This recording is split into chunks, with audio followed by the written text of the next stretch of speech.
문화와 관련된 모든 정보를 풀어보는 문화 이 수다. 이번 주 주제는요. 독서를 피하는 사람들입니다. 자세한 내용 김원식 평론가와 얘기 나눠보겠습니다. 안녕하세요. 네, 안녕하십니까. 예.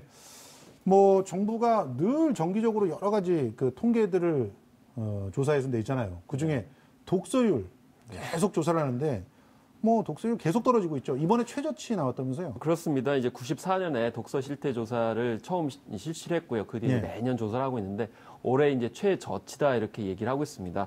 그래서 연간 독서율과 연간 종합 독서율이 있는데요. 연간 독서율 같은 경우는 종이책만 한정이 되고요.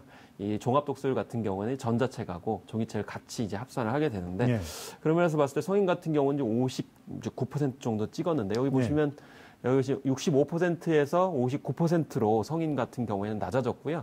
또 초, 중, 고등학생 같은 경우에는 94%에서 91%로 낮았습니다. 대신 전자책은 좀 더 보시는 것 같아요. 그래서 10.2%에서 14.1%, 또 초, 중고생 같은 경우에는 27%, 29% 이제 증가를 했는데요. 아무래도 이제 전자책 같은 경우는 스마트폰도 있고 또 그렇죠. 이제 이렇게 특정한 어떤 태블릿 PC 같은 경우에도 이제 있기 때문에 많이 이제 보시는 것 같은데 증가폭이 엄청나게 늘어나지 않지만 이제 꾸준하게 늘어나고 있는 것을 이렇게 보이고 있습니다. 아니 올해 책의 해로 정하겠다. 네.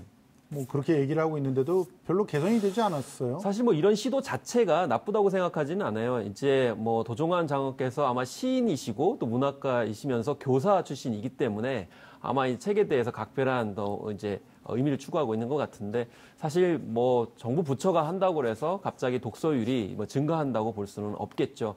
이제 어느 날 갑자기 이렇게 캠페인형으로 한다고 해서 증가하는 건 아닌데 일상 문화 속에서 이제 독서를 어떻게 진흥시킬 것인가 이제 추구를 해야 되는데 사실 보시면은 성인들 같은 경우 종이책 같은 경우 2015년에 9.1권에서 8.3권으로 2017년 이렇게 줄어들었고요.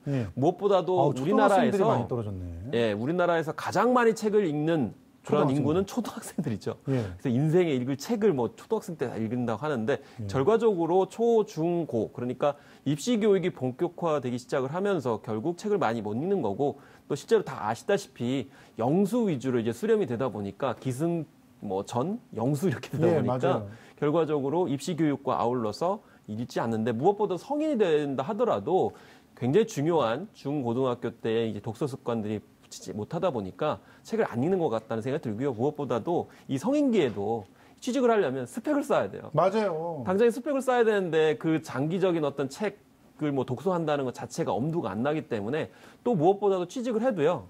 다시 또 직장을 옮겨야 돼요. 맞아요. 더구나 이 비정규직이 많다 보니까 이 정규직화 되려면은 또 직장 생활 관점에서 또 다른 이제 직장으로 옮기거나 아니면 정규직화해야 되기 때문에 그분에 초점을 맞추다 보니까 결국 다양한 독서를 못 하게 되고 또 실제적으로 책을 읽는다 하더라도 실용서 아니면 이제 당장 업무에 되는 책만을 이제 주로 읽게 되는 상황이 벌어졌죠.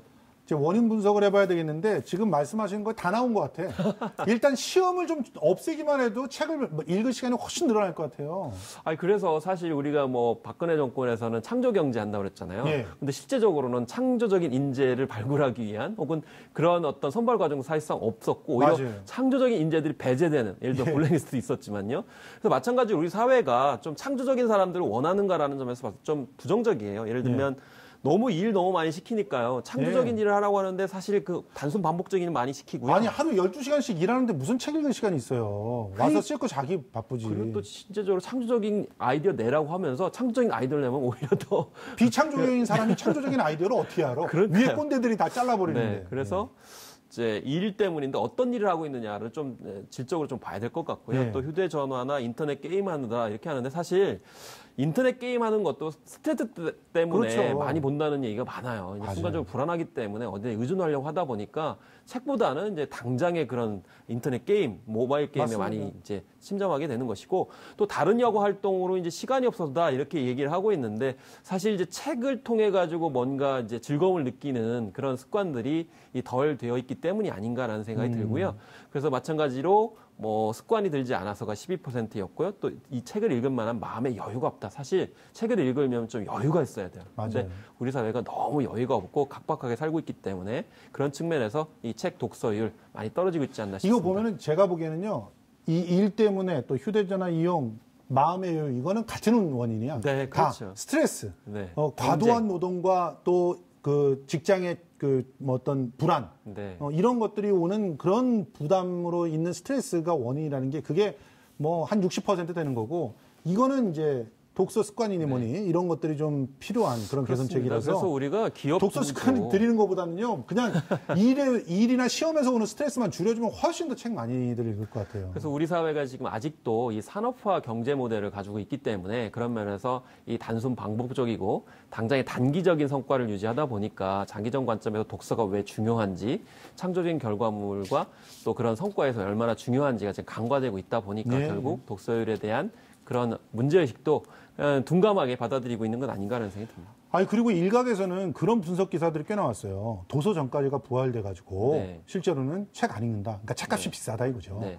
근데 이거 동의하세요? 전 동의하지 않습니다. 예, 저도 별로 동의하지 않는 왜냐하면 게 사실 그런 점은 있어요. 옛날에는 책을 읽어야 된다고 그래가지고 너도 나도 그냥 책을 억지로 읽었던 측면이 있어요. 그리고 매체가 좀 발달하지 못했기 때문에 맞아요. 그런 면에서 다 그냥 억지로 책을 읽었는데 지금 그런 점들이 많이 가셔지고 있는 것이고 정말 책을 읽고자 하고 책이 필요하신 분들은 약간의 좀 비싸더라도 사시긴 하거든요. 예. 근데 도서정가제 같은 경우에는 뭐 독립서점이라든지 뭐 중소형 서점 같은 경우 좋은 점도 있긴 있어요. 또 예. 일부에서는 10%로 제외를 하다 보니까 결과적으로 좀 너무 세게 그런 가격을 매기다 보니 약간 낮추는 감은 있어요. 거품이 근데, 빠졌다는 얘기죠. 예. 그렇기 때문에 도서 정가제 때문에 독서율이 떨어졌다 이렇게 본다기보다는 예. 좀 실질화되는 과정이 있고요. 무엇보다도 저는 많은 분들이 읽을 만한 책을 저는 발간을 해야 된다고 생각해요. 예. 근데 읽을 만한 책이 없는 것도 사실이에요. 아니 그건 또 그런 거 아닙니까? 네. 가령 저는 우리나라의 책 읽는 습관이 안 들고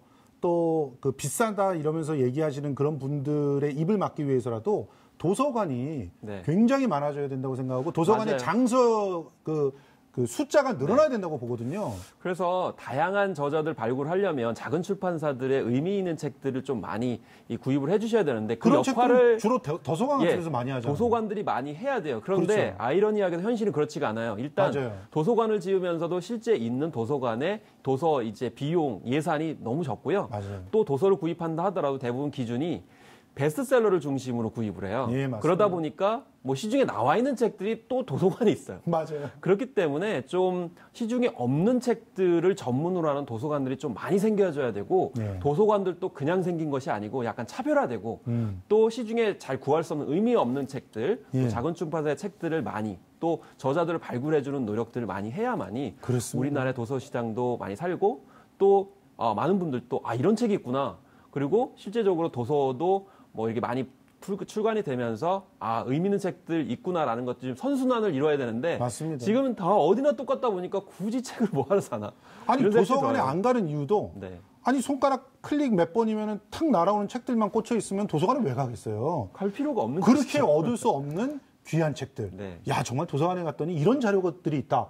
난 논문 쓰는데도 도움이 되고 새로운 공부를 할 때 저런 책이 있어서 네. 도서관에 가는 게 그렇습니다. 진짜 도움이 되는구나. 이래야 도서관에 갈 거 아닙니까? 맞아요. 특색 있는 도서, 예. 그리고 특색 있는 저자들이 항상 갖춰져 있는 색다른 도서관들이 예. 많이 만들어져야 되고 거기에 대해서 예산 배정이 이루어져야만이 그렇죠. 이게 책이 이렇게 좋은 거구나라는 예. 것을 생각할 수 있는데 그런 다양성이 좀 부족하다 보니까 책을 뭐 읽어서 뭐해? 뭐 이런 그렇죠. 생각도 많이 들죠. 그리고 전자책의 어떤 그 비율이 올라가는 거 이거는 자연스러운 현상이라고 봐야 되겠죠. 자연스러운 현상이라고 볼 수가 있겠고요. 한편으로는 뭐 장려해야 될 필요성도 있습니다. 왜냐하면 시스템이 굉장히 좋기 때문에 뭐 저자에 대해 돌아가는 어떤 수익률이라든지 예. 또 어떤 접근성이 굉장히 좋기 때문인데요. 그런데 한편으로는 좀 생각을 해야 될 것이 전자책 같은 경우에는 아직은 우리나라에 좀 약간 미미한 점들이 많이 네. 있어요.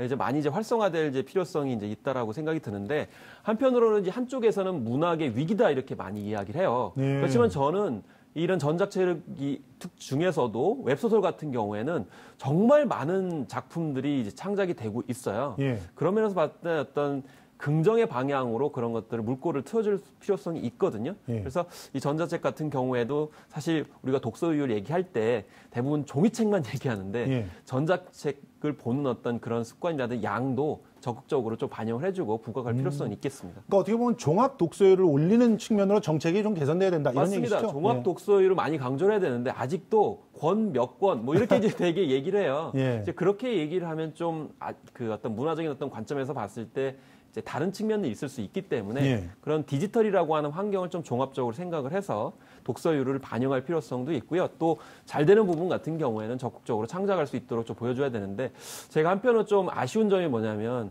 이 책 같은 경우는 너무 이 독서율에만 초점을 맞추는 것 같아요. 저는 생각했을 때 전 국민이 다 네. 저자가 돼야 된다고 생각을 하거든요. 아, 그것도 좋은 얘기네요. 왜냐하면 저자가 될 경우에는 그 책을 쓰기 위해서 책을 많이 읽을 수밖에 읽어야 없어요. 돼요. 맞아요. 예를 들면 시인이라든지 소설가들이 혼자 그냥 골방에 앉아가지고 그냥 창작할 것 같지만 그렇지 않아요. 특히 만화가 같은 경우도 웹툰 그리는 분들도 그 작품을 그리기 위해서는 많은 책과 자료를 읽어야 되기 때문에 결국 그냥 소비자로서의 그런 시민들이 아니고 창작자로서의 이제 마음을 갖게 되면 훨씬 더 책을 많이 읽기 때문에 어렸을 때부터 단순히 독서 많이 하라 그런 것이 아니고 너는 창작자가 돼야 돼. 문화예술가가 되기 위해서는 책을 많이 읽고 그걸 바탕으로 해가지고 너 창작해야 돼.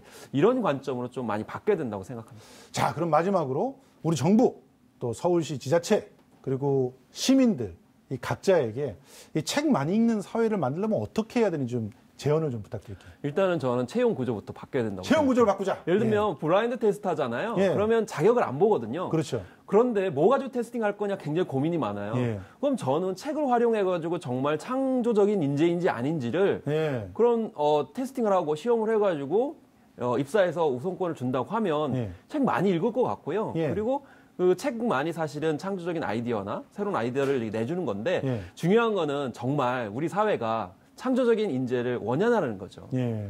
저는 기업체에서 창조적인 인재 원하지 않을 것 같아요. 왜냐하면 창조적인 인재는 모난돌이라고 생각하는 어떤 예. 그런 풍토들이 많기 때문에 정말 다양한 독서를 하는 인재를 우리 사회에서 용인할, 허용할 그런 문화적 토대가 돼 있는지 예. 여기에 대해서 근본적으로 한번 물어봐야 될 것 같다는 생각이 듭니다. 우리 시민들한테는요? 시민들 같은 경우에도 결국에는 그런 아까도 말씀드렸지만 다양한 어떤 책들을 과연 정말 원하고 계신지 예. 베스트셀러, 특히 이제 음악도 그렇지만 우리 사회에서는 1, 2, 3, 4위한 책들을 중심으로 많이 읽으세요. 네. 오히려 거꾸로 남들이 안 읽는 책, 의미 있는 책을 나는 많이 읽었다라는 것이 네. 좀 자랑스럽게 과시되는 네. 그런 측면에서는 과시되는 측면도 저는 있어야 된다고 생각을 해요. 알겠습니다. 네. 우리 김원식 평론가의 책 많습니다. 한번 남들이 잘 안 읽지만 여러분들 한번 저는 너무 많이 읽어서 찾아보셔서 우리 김원식 평론가의 독특한 시각들 한번 읽어보시면 어떨까? 아이고, 감사합니다. 제안을 드립니다. 자, 오늘 이렇게 김원식 평론가와 함께 책 안 읽는 사회에 대해서 짚어봤습니다. 오늘 네, 고맙습니다. 감사합니다.